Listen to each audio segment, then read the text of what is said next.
पुढील कार्यक्रम प्रसारित करणारे आहेत जॉयसमेर मिनिस्ट्रीचे मित्र आणि भागीदार.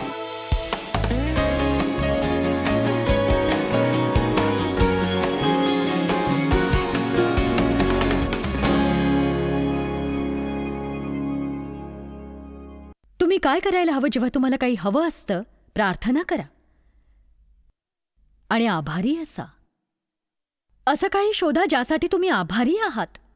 आभारी व्यक्ती ही शक्तिशाली असते. तुमच्या आयुष्यातल्या चुकीच्या गोष्टीवर चिंतन करणं थांबवा. नोकरीच्या ठिकाणच्या काही चुकीच्या गोष्टी, काही जण गेलेल्या नोकरीला चिकटून बसतात, तक्रारी करत राहतात, तुम्हाला ती परत मिळाली तर हवी असते. मला माहित नाही हे कसं झालं, माझी तशी काही योजना नव्हती, पण हे घडलं.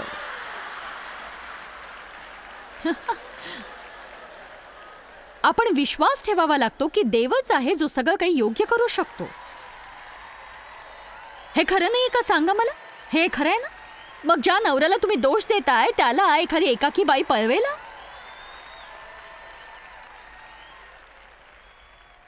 आमेन. कृपा करून लक्षात ठेवा, जाणीवपूर्वक आभार माना. स्वतःला चिडखोर, विक्षिप्त आणि तक्रारखोर होऊ देऊ नका. तक्रार करणं, कटकट करणं, कुरकुरणं याला सुरुवातीलाच नकार द्या. कशाविषयी अस्वस्थ होऊ नका. देवाची इच्छा आहे आपण शांततेत असावं. आणि बायबल सांगतं, ख्रिस्ताची शांती तुमच्या अंतःकरणात ऐक्यतेसाठी राज्य करो. आता राज्य करो म्हणजे काय? तर त्याद्वारे तुम्हाला कळेल कुणी आत राहायचं आणि कुणी बाहेर. म्हणूनच शांतीला तुमच्या जीवनावर राज्य करू देण्याची गरज आहे. हे एक कारण आहे की देवाने आपल्यात शांती का ठेवली आहे. त्यामुळे आपण सांगू शकतो काय बरोबर आहे आणि काय चूक आहे. देव हा शांतीचा जनक आहे. आणि जो काही गोंधळ तुम्हा कित्येकांच्या आत आहे, असे काही गोंधळ जे माझ्या स्वतःच्या आयुष्यात होते, मी शांतीचं अनुसरण केलं म्हणूनच त्यातून बाहेर पडले. आमेन. आपण असं काही करतो, म्हणजे आज सकाळी मी म्हटलं की आपण मूर्खपणाच्या गोष्टी करतो. आपण गोष्टी करतो ज्यांना काही अर्थ नसतो आणि नंतर आपण त्याचा शेवट करतो चांगलीच किंमत मोजून. आणि आपल्याला हवं असतं देवानी समस्या सोडवावी. छान सुरुवात करा, शांतीला राज्य करू द्या. आणि एक सांगू का, तुम्हाला एखाद्या बाबतीत शांती वाटत नसेल तर ती गोष्ट करू नका. जरी तुम्हाला स्पष्टीकरण देता आलं नाही तरी काळजी करू नका स्पष्टीकरण देण्याविषयी. मला नाही माहीत मला त्या पार्टीत काय यावंसं वाटत नाही, पण मला खरंच यावंसं वाटत नाहीये. एक सांगू का, मला नाही माहीत खरोखर का, पण ती गोष्ट खरेदी करावी असं मला वाटत नाही. एक सांगू का, कदाचित तुमच्याकडे पैसे असतील, वेळ चुकीची असू शकेल. कदाचित तुमच्याकडे पैसे असतील, देवाला ठाऊक आहे असं काहीतरी येत्या काही महिन्यांमध्ये ज्यासाठी पैशाची गरज भासेल तुम्हाला आणि म्हणून तो तुम्हाला परावृत्त करतोय हा खर्च करण्यापासून. म्हणून आपण शांतीचा पाठपुरावा करायला हवा. मला आनंद होईल जर तुम्ही निर्णय घेतलात तर. सभागृहात हजर असलेल्या सर्वांनी, जे लोक टीव्हीवर पाहतायत, हे जे काही आहे ते देवामध्ये आणि तुमच्यामध्येच असेल. हा देवाचा अद्भुत आशीर्वाद तुमच्या जीवनासाठी आहे. जर तुम्हाला यात शांती वाटत नाही, तुम्ही ते करू नका. आमेन. आणि जर हे करण्याद्वारे तुम्हाला शांती वाटत असेल तर करा. तुमच्या सत्सद विवेक बुद्धीकडे पूर्ण दुर्लक्ष करून अपेक्षा करणं थांबवा की तुम्हाला शांती मिळेल. आता जर तुम्हाला शांती हवी आहे तर तुम्हाला तुमचं मन ताब्यात ठेवायला लागेल. यशया 26 मध्ये तो म्हणतो, ज्याचे मन तुझ्या ठाई स्थिर झाले आहे त्यास तू पूर्ण शांती देऊस. म्हणून हे खरोखर महत्वाचं आहे, तुम्ही मन कशाकडे लावता. आता एका महत्वाच्या वचनाकडे आपण बघूया. योहान अध्याय 14 वचन 27 याकडे आपण पाहूया. मी तुम्हा शांती देऊन ठेवितो. येशू हे म्हणतोय काही काळा अगोदर स्वर्गरोहणाच्या. कल्पना करा, त्याने पुष्कळ प्रकारच्या गोष्टी सांगितल्या, पण तो हेही बोलला, मी तुम्हा शांती देऊन ठेवितो. माझी स्वतःची शांती तुमच्यासाठी राखून ठेवितो. जसे जग तुम्हास देते तसे मी तुम्हास देत नाही.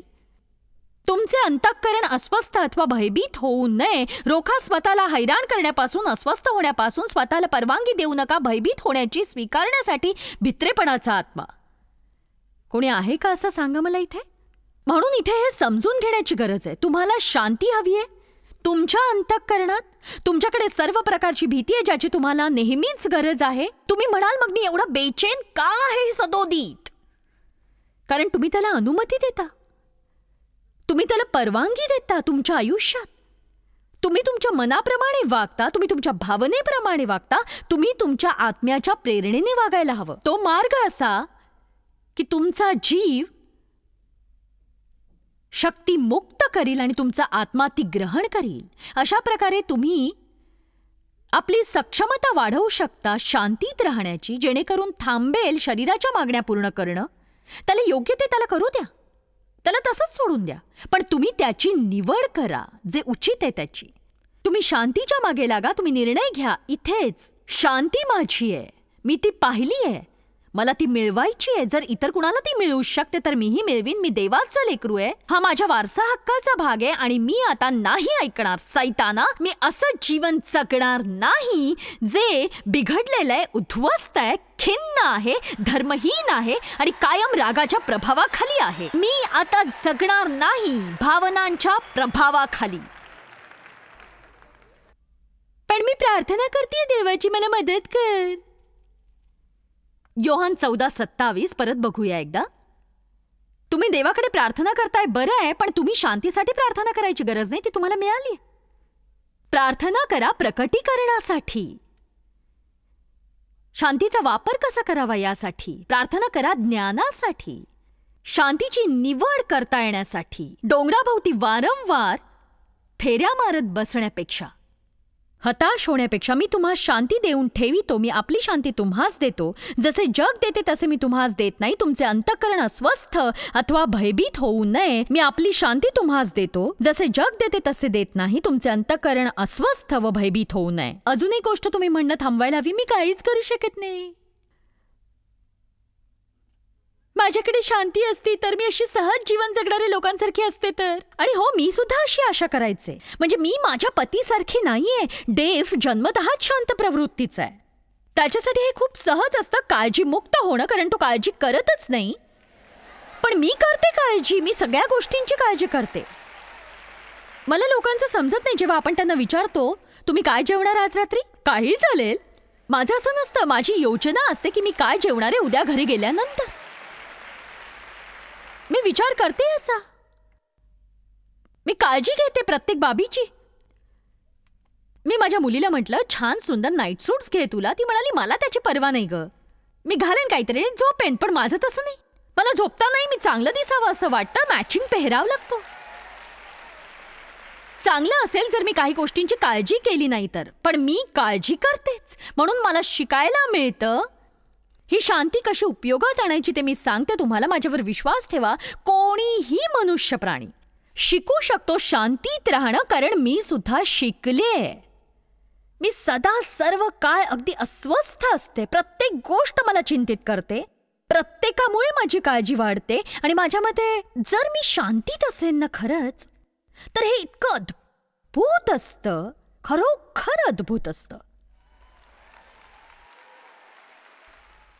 एक सांगू का, तुम्ही शिकू शकता पुष्कळ अशा बाबी ज्यामुळे तुम्ही अस्वस्थ होता. त्यामुळे वेळ वाया जातो. आणि जर तुम्ही शांतीत असाल, हे महत्वाचं आहे, तुम्ही स्वतःच्या मार्गाने जाण्यापेक्षा. चला तर मला तिथे यायला लावू नका, तुम्ही शांतीपूर्ण जीवन जगू शकता. एक सांगू का, देव जणू काही इतका असा छान शांत कबुतरासारखा आहे, म्हणजे तो अगदी सहज जीवन जगतो, कसलीही काळजी न करता. बघूया का काय होईल ते. आणि मला ते आवडत नाही. मी म्हणतो पाहूया काय, आत्ता ठरव ना. पण तुम्ही बदलू शकता. म्हणून तुम्ही कारण देणं थांबवायला हवं. कधीही असं म्हणू नका की मी काहीच करू शकत नाही, काहीच करू शकत नाही, मी अस्वस्थ व्हायला नको पण मी काही करू शकत नाही. देवाने मला एक धडा शिकवला खूप दिवसांपूर्वी. त्याने मला शिकवलं मी स्वतःला नियंत्रित करू शकते जर मला हवं असेल तर. जर तुमची खूपच चिडचिड होत असेल सततच आपल्या घरामध्ये, म्हणजे जसं काही मुलांना रागावणं असो, ही जागा स्वच्छ करून दाखवा, मी कंटाळले, थकले, एकटेच मरमर मरतीये, कोणाला काही कळतंय की नाही. आणि समजा मी तुमच्या घराची बेल वाजवली, किती जणांना माहिती आहे की तुम्ही नियंत्रित होऊ शकता. तुम्ही लगेच स्वतःवर नियंत्रण मिळवू शकता. आणि एक सांगू का, माझ्या मते देवाने मला अशा उदाहरणांचा वापर करूनच शिकवलं. कारण मी म्हणायचं मी काहीच करू शकत नाही, देवा काहीच नाही, काय करू मी. तू नक्कीच काहीतरी करू शकतेस. तो मला म्हणाला जर तुझ्या पालकांनी आता डोरबेल वाजवली तर विश्वास ठेव, तू लगेच स्वतःला सावरशील एकदम त्वरेने, नाही का, सांग मला. आणि हे माझ्यासाठी डोळ्यात अंजन घालणारे ठरलं, कारण मला जाणवलं मी स्वतःला नियंत्रित करू शकते. जेव्हा तुम्ही एखाद्यासमोर असता, मी एखाद्यासमोर असते, तेव्हा त्याच्यावर मला प्रभाव पाडायचा असतो. मी स्वतःला नियंत्रित करते, तुम्हीही करू शकता. म्हणून एक सांगू का, अशी एक व्यक्ती आहे ज्याला आपल्याला प्रभावित करायचंय सर्व वेळ सर्व काळ, आणि ती म्हणजे परमेश्वर. आणि तो सर्वत्र आहे, अगदी सर्व वेळ सर्वत्र जिथे जिथे आपण जातो तो सर्व काही पाहतो, त्याला सगळं काही ठाऊक आहे. तो करारबद्ध आहे, तो करारबद्ध आहे आपल्याबरोबर सर्व काळ राहण्यासाठी. 1 पेत्र अध्याय 3 वचन 10 आणि 11. जीविताची आवड धरून चांगले दिवस पाहावे अशी इच्छा असेल त्याने वाईटापासून आपली जीभ व कपटी भाषणापासून आपले ओठ आवरावे. आता मी यावर काही बोलणार नाही, जरी मला ते आवडत असलं तरी, पण नुसते त्यावर नजर टाकूया, कारण पुढच्या वचनाशी ते घट्ट जोडलेलं आहे, जे म्हणतं, जर तुम्हाला आनंदी व्हायचंय तर तुमचे ओठ शिवायला शिका तुम्ही. किती जणांना वाटतं तुम्ही आपली शांती गमावली आहे कारण तुम्ही नको त्यावेळी आपलं तोंड उघडलं होतं? सांगा मला. लक्षात ठेवा, जर तुम्ही नाक खुपसणारे असाल तर लिहून ठेवा, मी स्वतःच्याच कामाकडे लक्ष देईन, इतरांमध्ये नाक खुपसणार नाही. जर तुम्ही कारणं देणारे असाल तर म्हणायला हवं, इथून पुढे कारणं देणार नाही, मी स्वतःला नियंत्रित करू शकतो, ते शिकेन मी. म्हणून मी स्वतःला त्याद्वारे कुलूप बंद केलेलं आहे. जर तोंडामुळे मी अडचणीत सापडते तर तुम्ही लिहायला हवं, मी तोंडाला कुलूप लावीन. चला आता जरा पुढचं वचन बघू. 11वं वचन पुढे सरकायलाच हवं. त्याने वाईटाकडे पाठ फिरवून बरे ते करावे, त्याने शांतीच्या प्राप्तीसाठी झटावे व तिचा मार्ग धरावा, त्याने त्याचा झटून शोध करावा. त्याने शांतीच्या प्राप्तीसाठी झटावे व तिचा मार्ग धरावा, त्याचा त्याने झटून शोध करावा. झटून शोध करावा हे खरंच जीवनाला कलाटणी देणारं असं वचन आहे. त्याने वाईटाकडे पाठ फिरवून बरे ते करावे, त्याने शांतीच्या प्राप्तीसाठी झटावे व तिचा मार्ग धरावा. 3 वेगवेगळ्या गोष्टी आहेत यामध्ये. तो म्हणतोय, लोकांकडे नुसतं पाहून विचार करू नका, मी जाईन त्यांच्याबरोबर. नुसता विचार करू नका, माझ्याकडे शांती असती तर, मी प्रार्थना करते शांतीसाठी, माझ्याकडे असती तर. तो म्हणतोय, मागे लागा. झटणं हा शब्द खरंच खूप प्रभावशाली असा शब्द आहे. त्याचा अर्थ एखाद्याच्या मागे जाणं संपूर्ण ताकदीनिशी जी तुमच्यात आहे. आणि बोटावर मोजण्या इतक्या अशा काही गोष्टी आहेत ज्यासाठी बायबल आपल्याला झटायला सांगतं. झटून प्रयत्न करा, झटून प्रयत्न करा. ते सांगतं की शांतीसाठी झटून प्रयत्न करा. मी हे वचन पाहिलं, मला आठवतंय खूप वर्ष मी अस्वस्थ असायचे आणि डेव इतका शांतीपूर्ण जीवन जगायचा आणि माझा दिवस कधीच शांतीत जायचा नाही. सैतानाला फरक पडायचा नाही, त्यामुळे तो परत बटण दाबून परत मला अस्वस्थ करायचा. आणि तुम्ही कदाचित माझ्या इतके वाईट नसाल, काही जण असू शकतील, काही माझ्यापेक्षाही वाईट असतील. तुमच्यापैकी काही जण गोड लहानग्या मुलासारखे असतील. जास्त गर्विष्ठ होऊ नका, कारण तुमचे स्वतःचे दोष आहेतच. तुम्ही परतून येऊ शकता आणि मी निष्क्रियतेविषयी बोलणार आहे. छान, आता आपण हे सोडून देऊ. देवाची स्तुती असो.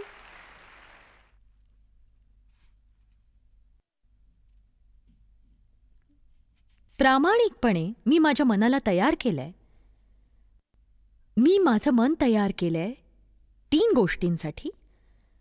बायबल हे स्पष्टपणे सांगतं की आपण देवाबरोबर उभे राहू शकतो येशूच्या रक्ताद्वारे. मी तयार केलंय स्वतःला. मी माझा वेळ वाया घालवणार नाही. दोषीपणामध्ये अपराधी वाटून घेणं, मी जे काही केलंय त्याबद्दल मी क्षमाही मागितली आहे, देवाकडे प्रार्थनाही केली आहे आणि मी विश्वास ठेवते त्याने मला क्षमा केलेली आहे. पण सैतान त्या दोषीपणाने माझं मन भरत राहतो आणि मी माझ्या मनाची तयारी केली आहे, मी तसं जीवन जगणार नाही. मी मनाची तयारी केली आहे, मी शांती मिळवणार आहे. काहीही झालं तरी, मला कितीही बदलावं लागलं तरी, माझ्या जीवनात काही बदल झाले तरी मी शांती प्राप्त करणारच आहे. मी मनाची तयारी केली आहे की मी माझ्या आयुष्याचा आनंद लुटणार आहे. मी मनाची तयारी केलेली आहे आणि मी विश्वास ठेवते देवाला आज अत्यानंद झाला असेल की मी हे निर्णय घेतलेत, कारण त्याला हवं आहे की आपण आत्म्याने अधिक भारलेलं असावं आणि आपल्यात उमेद असावी, आपल्यात भरपूर उत्साह असावा, त्याच्याबरोबर करार करण्यासाठी, म्हणून की आपण म्हणू शकू, देवा तू अमूल्य अशी किंमत मोजली आहेस माझ्या मुक्तीसाठी आणि इथून पुढे मी निष्क्रिय बनून राहणार नाही.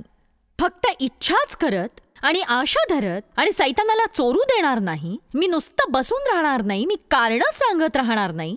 जेव्हा तुम्ही म्हणता की हा माझा वारसा आहे, माझा रक्ताने मिळवलेला हक्क आहे आणि मी आज निर्णय घेत आहे की जे काही होईल, जर माझं उरलेलं आयुष्य त्याने घेतलं तरीही मी राज्य उपभोगणारच आहे. माझ्याकडे धार्मिकता असेल, शांती असेल आणि पवित्र आत्म्यातील आनंदही.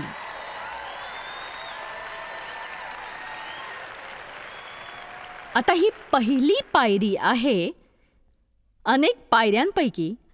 पण एक सांगू, खरोखर जोवर तुम्ही निर्णय घेत नाही ते मिळवण्याचा जे येशूने सांगितलंय मिळवा म्हणून, ते तुम्ही मिळवलेलं नाही. तुम्ही शांती मिळवण्याच्या मागे लागा आक्रमकपणे.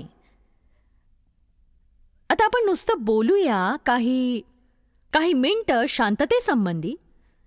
सगळ्यात प्रथम हे असं होईल असं मला वाटत नाही, पण मी वास्तविकतः हा विश्वास धरते. प्रथम देवाबरोबर शांती असायला हवी, नंतर तुमची शांती हवी स्वतः बाबतीत. कारण तुम्ही दुसऱ्या कुणाशी जमवूनच घेऊ शकणार नाही जर तुम्ही स्वतःवर प्रेम करत नसाल. आमेन. चला जरा विषयाकडे परत वळूया. बघा, लोकांबरोबर शांतीने राहणं महत्वाचं आहे आणि ते इतकं कठीण जातं लोकांबरोबर जमवून घेणं. आणि सगळेच असं दाखवतात की आपण खूप जमवून घेणार आहोत, आणि हे नुसतंच म्हणजे नंतर सगळंच मुसळ केरात असतं. तुम्ही लोकांबरोबर कधी शांतीने राहू शकत नाही जोवर तुम्ही हे अधोरेखित करत नाही. तुमची इच्छा आहे त्यांच्यावर विनाअट प्रेम करण्याची आणि त्यांना स्वीकारण्याची, ते जसे आहेत तसे, हे समजण्याची की देवच त्यांना बदलू शकतो. आता या क्षणी पुष्कळ गोष्टी तुमच्या विरोधात आहेत, कारण तुम्हाला असं वाटतं की जर तुम्ही मला सांगत असाल की यांना स्वीकारा, म्हणजे या एका व्यक्तीला किंवा या मुलाला, तर मला ते जमणार नाही, कारण ते इतकं हास्यास्पद असं काहीतरी वागतात की मला ते पटतच नाही अजिबात. ठीक आहे, मग स्वतःला उद्ध्वस्त करून घ्या. कुठल्याही शक्यतांमध्ये तुम्ही त्यांना बदलू शकणार नाही आहात. तुम्ही त्यांना पुष्कळ काही सांगाल, कायदे, नियम, निर्बंध, आणि त्याद्वारे त्यांची वागणूक नियंत्रित करू पाहाल, पण त्यांच्या आत असलेलं काहीतरी दुसऱ्या मार्गाने बाहेर पडेलच. आमेन. तुम्हाला माहिती का वॅकमोल गेम? माहितीये का तुम्हाला त्याविषयी? माझ्याकडे एक होता, तो मी सभांनाही आणायचे कधी कधी. म्हणजे तो अशा प्रकारचा होता की चेंडू एका ठिकाणी मारला दुसऱ्या ठिकाणी जायचा, दुसऱ्या ठिकाणी मारला तिसऱ्याच ठिकाणी जायचा. मी डेव्हवर इतकी रागवायचे कारण त्याला हे असले सगळे खेळ आवडायचे आणि मला आवडत नसत आणि कळतही नसे त्यातलं काही. कारण मला साधा बॉल गेम सुद्धा बघायला जायची परवानगी नव्हती. मला त्याची आवडही कधी वाटली नाही. आमच्या कुटुंबात असंच वातावरण होतं. त्याला मात्र हे सगळे खेळ आवडायचे, जे काही उडायचं किंवा घसरत जायचं काही. म्हणजे एखाद दुसरा कुठला गेम नाही, सगळे खेळ. आणि मला असं वाटायचं की हा जणू काही एखादी परकीय भाषाच बोलतोय. म्हणजे तो नुसतं त्यासंबंधी बोलत राहायचा आणि मला त्यातलं काहीच कळायचं नाही. म्हणजे त्याला काहीतरी आवडण्यासारखं काहीतरी बरंच आहे. मी तर विचारही केला नाही तसा. मी ठरवलं याला बदलायचं आणि त्यालाही ते आवडता कामा नाही जे मला आवडत नाही. म्हणून मी सतत त्याचे गेम्स लपवून ठेवायचे, कुरतडून टाकायचे, काहीही करायचे. आणि एके दिवशी मी खोलीत गेले जिथे तो होता आणि मी तुम्हाला सत्य सांगतेय, आमच्याकडे या मोसमात सेंट लुईस इथे क्रीडा स्पर्धा असतात. त्यात फुटबॉल खेळत नाही, ते बेसबॉलनी सुरुवात करतात. मी खोलीत गेले एके दिवशी तर तो एक खेळ पाहत होता. मला वाटतं फुटबॉल असेल, मला आठवत नाही आता. आणि तो बेसबॉल ऐकत होता आणि गोल्फ क्लब्सला पॉलिश करत होता. आणि मला प्रगटीकरण मिळालं, जॉयस हे काही कामाचं नाहीये. आमेन. बघा, हे खूप अवघड असतं लोकांना आहे तसं स्वीकारणं. कारण आपल्याला वाटतं की आपल्याला चांगलं माहिती आहे, आपल्याकडे खूप चांगल्या कल्पना आहेत, आपला मार्गच चांगला आहे. पण प्रामाणिकपणे आणि खरेपणाने लोक दाखवतात या जगामध्ये वेगवेगळे विचार आणि कल्पना अनेक बाबतीत. आपणा सगळ्यांचं वेगळं व्यक्तिमत्व आहे, आपल्या सगळ्यांचे वेगळे असे स्वभाव आहेत. आणि बघा, प्रत्येक जण तुम्ही जसा विचार करता तसाच विचार करू शकणार नाही. त्यापेक्षा ते आहेत तसे तुम्ही त्यांना स्वीकारा. किती जणांना वाटतं की लोकांनी तुम्हाला स्वीकारावं जसे तुम्ही आहात तसे? ठीक आहे, बरं वाटलं. पण अजूनही मी काहीतरी बोललंच पाहिजे. लक्षात घ्या, तुम्ही जे पेराल तेच उगवणार आहे. म्हणून जर तुम्ही स्वीकारलेपणा पेराल तरच तुम्ही स्वीकारलेपणा उगवाल. आज जर तुम्ही प्रोत्साहन पेराल तर तुम्ही अनुभवाल प्रोत्साहन. आमेन.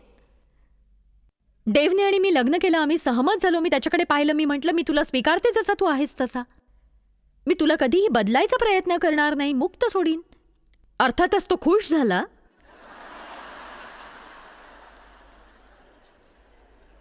नंतर तो म्हणाला मी तुझा स्वीकार करतो जशी तू आहेस, मीही तुला बदलण्याचा प्रयत्न करणार नाही. मीही खुश झाले. पण खरं तर त्याला माझ्यापेक्षा जास्त आनंद झाला असेल, कारण मीच त्याला बदलण्याचा प्रयत्न जास्त करू शकणार होते.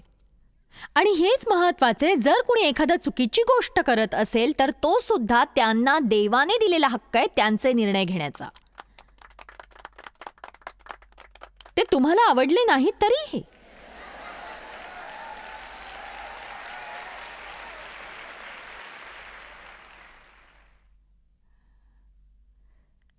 कधी कधी तुम्ही माघार घेणंच योग्य असतं. लोकांना त्यांच्या चुकांमधून शिकू द्या.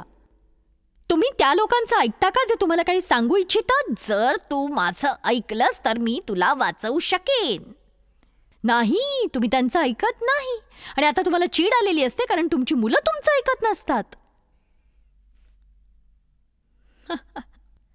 तुम्ही माझं ऐकायला कधी शिकणार? आणि देव म्हणत असतो तुम्ही माझं ऐकायला कधी शिकणार? तुमची मतं तुमच्याकडेच ठेवा. मला तुम्हाला एक छोटासा सल्ला द्यायचा आहे आजच्या दिवशी. तुम्ही इतर लोकांमध्ये खूपच गुरफटून जाता आणि त्यामुळे काही नाही तरी तुमचा आनंद हिरावला जातो. आमेन. स्वतःला सांगा, स्वतःच्याच कामात लक्ष दे.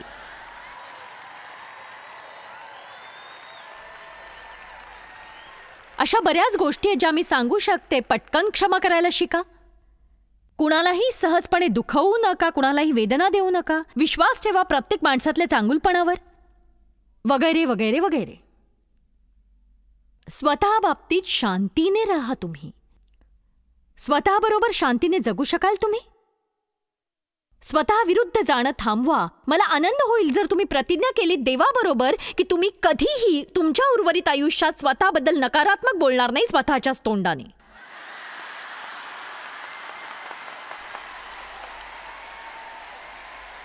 मी खूप गंभीरपणे तुम्हाला हे सांगते, हे लक्षात घ्या. जर तुम्हाला लोकांबाबतीत शांती हवी आहे तर स्वतः बाबतीत शांती राखा. आणि तुम्ही शिकायला हवं की देव कोणत्याही प्रकारचा गोंधळ घालत नाही. तुम्ही धीट होऊन म्हणायला सुरुवात करा जसं देव म्हणतो. जे मी वाचलं काल, फिलिमोन अध्याय 1:6, पौल म्हणतो असे मागतो की तुम्हामध्ये जे काही चांगले आहे त्याचे ज्ञान झाल्याने तुझ्या विश्वासाचे भागीपण ख्रिस्तासाठी सफळ व्हावे. किती सुंदर वचन आहे. आपण नेहमीच कबूल करत असतो प्रत्येक गोष्ट जी चुकीची असते. आपण कबुली द्यायला हवी चांगल्या गोष्टींची ज्या आपल्या आत आहेत. तुम्ही गरज म्हणण्याची मी अभिषिक्त आहे देवाकडून. माझ्याकडे दैवी देणगी आणि बुद्धी आहे. माझ्याकडे कल्पना शक्ती आहे. मी डोकं शांत ठेवू शकते समजून घेण्यासाठी. मी स्वतःला आवडते. माझ्याकडे उत्तम व्यक्तिमत्व आहे. मी तिथे नाही जिथे असायला हवं, पण तिथेही नाही जिथे होते मी. आमेन. चला आता, जर तुम्हाला शांती हवी आहे, तुम्ही असायलाच हवं शांतीत स्वतः बाबतीत. जिथे जिथे मी जाते तिथे तिथे हे सांगते. पण काय करू? तुम्ही जर स्वतःशीच जुळवून घेऊ शकत नसाल तर तुम्ही जिथे जाल तिथल्या गोंधळात अडकाल फक्त. या सभागृहात असं कोणी आहे का जो कधीतरी स्वतःपासून दूर राहिला एका क्षणासाठी? नाही, नाही, तुम्ही असे नाही आहात. कारण जिथे तुम्ही जाता तिथलेच तुम्ही होता. मी विचार करत होते एक गमतीशीर असा. तुम्हाला ठाऊक आहे आम्ही हॉटेलमध्ये असतो पुष्कळदा आणि काही वेळा तुम्ही जागे होता मध्यरात्री आणि विसरून जाता तुम्ही घरात नाही आहात. अशीच एके रात्री मी उठले आणि वाटलं मी घरीच आहे. भिंतीकडे चालत जाताना पण ती आरशाची भिंत होती आणि मी स्वतःला पाहिलं आणि माझ्या अंगावर काटाच आला सरसरून.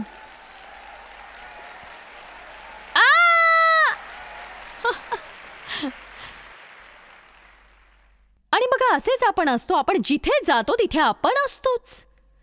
जर आपण स्वतःला पाहिलं नाही तर स्वतःलाच घाबरतो आणि स्वतःला आवडत नसू तर आपण स्वतःला घाबरतोच. चला, किती जणांना गरज वाटते स्वतःवर प्रेम करण्याची? ठीक आहे, मग करा प्रेम. फक्त इच्छा धरू नका आणि निष्क्रिय होऊ नका. देवा, मला शांतीची गरज आहे. मी शांततेसाठी प्रार्थना करते. देवा, मला शांती दे, मला शांती हवी, मला शांती दे, मला दे शांती. तुम्ही म्हणायला हवं माझ्याकडे शांती आहे. योहान 14:27 सांगतं स्पष्टपणे, देवाने ठेवली आहे त्याची शांती माझ्यासाठी. आता हे माझं काम आहे परमेश्वराच्या कृपेने हे थांबवण्यासाठी की मी स्वतःला हताश आणि अस्वस्थ होऊ देणार नाही. मी माझे ओठ शिवून टाकणार आहे, कारण मी स्वतःला हताश केलंय माझ्या स्वतःच्याच नकारात्मक विचारांमुळे, तक्रारखोरीमुळे. मी लोकांबाबतीत शांतीत राहीन आणि मी त्यांच्यामध्ये लुडबुड करणार नाही. मी त्यांना सांगणार नाही की त्यांनी काय करायला हवं. जरी त्यांनी माझं मत विचारलं तरी मी म्हणेन, तुम्हाला ते खरंच हवंय का? कारण तुम्हाला जर ते खरंच हवं असेल, मी तुम्हाला सांगू शकते अगदी खरं. किती जण असा विचार करतात की तुम्ही स्वतःला मदत करू शकता पूर्णपणे शांती मिळवण्यासाठी जर तुम्ही फक्त थोड्याशा तडजोडी केल्यात. मला तुम्हाला तिथे वर बघायचंय. तुम्ही तुमचे हात उंचावा आणि प्रार्थना करा. रोज म्हणा, देवा, मी आभारी आहे, माझ्याकडे शांती आहे आणि मी या शांतीतच कार्य करणार आहे. आज देवाची शांती माझ्यामध्ये आहे, आनंद माझ्यामध्ये आहे, धार्मिकता माझ्यात आहे. मी माझ्यातल्या सगळ्यात चांगल्या गोष्टींची कबुली देत आहे. आजच्या शिकवणीमध्ये मी सांगितलं कशा प्रकारे शांती हा तुमचा वारसा आहे विश्वासू असल्याने येशू ख्रिस्तामध्ये, आणि ती शांती मिळवण्यासाठी जी आपल्यासाठी उपलब्ध आहे आपण शांती शोधणं गरजेचं आहे. आणि भिवू नका. योहान 14:27 सांगतं, मी तुम्हा शांती देऊन ठेवतो, मी आपली शांती तुम्हास देतो आणि तुम्हासाठी राखून ठेवतो. जसे जग देते तसे मी तुम्हास देत नाही. तुमचे अंतःकरण अस्वस्थ अथवा भयभीत होऊ नये. मी तुम्हाला प्रोत्साहित करतेय. शांती सोडून जाण्याच्या विरोधात जा. ही तुमची देवाकडची देणगी आहे. तुम्ही तिला धरून राहा आणि सोडून देऊ नका कुठल्याही कारणास्तव. जॉयस मेयर मिनिस्ट्रीज करता तुम्ही खूप मौल्यवान आहात. आम्हाला तुमचं कौतुक आहे आणि जगभरामध्ये हे सेवा कार्य शक्य करण्याकरता आम्ही आमच्या मित्रांचे आणि पार्टनर्सचे आभारी आहोत. आम्ही एकत्रितपणे भुकेल्यांना खाऊ घालतो, गरिबांना वस्त्र देतो आणि राष्ट्रांना सुवार्ता सांगतो. तुमच्या प्रार्थनेच्या विनंती करता आमच्याविषयी आणखी माहिती मिळवा. जॉयसच्या कॉन्फरन्सच्या तारखा पहा आणि ख्रिस्ताची प्रीती जगभरामध्ये पसरवण्याकरता आमचे सहभागी व्हा. याचा सर्व खर्च जॉयस मेयर मिनिस्ट्रीचे मित्र आणि भागीदार करत आहेत.